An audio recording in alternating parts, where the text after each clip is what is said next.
Porsche's decision to delay its electric Macan is a symptom of a deeper crisis facing all German automakers. Their core problem is a fundamental clash between their legacy strengths and a new reality of electric era. First, their engineering advantage has been erased. For decades, German brands are defined by superior engines and precision handling. But in the EV age, these complex mechanical systems are replaced by simpler, standardized electric motors and batteries. Their traditional moat has been drained. Second, they are losing the software war.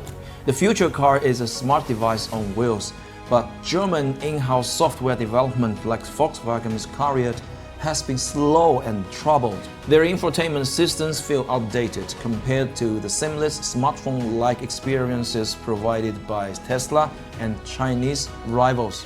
Third, the market has shifted dramatically, especially in China.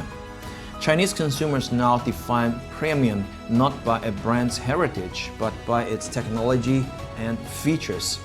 Large screens, advanced self-driving, and lifestyle amenities. German carmakers, used to setting the global standard, are now struggling to keep up with these rapidly evolving local tastes. Finally, this created a paralyzing financial dilemma. Their highly profitable combustion engine cars are still funding this expensive transition.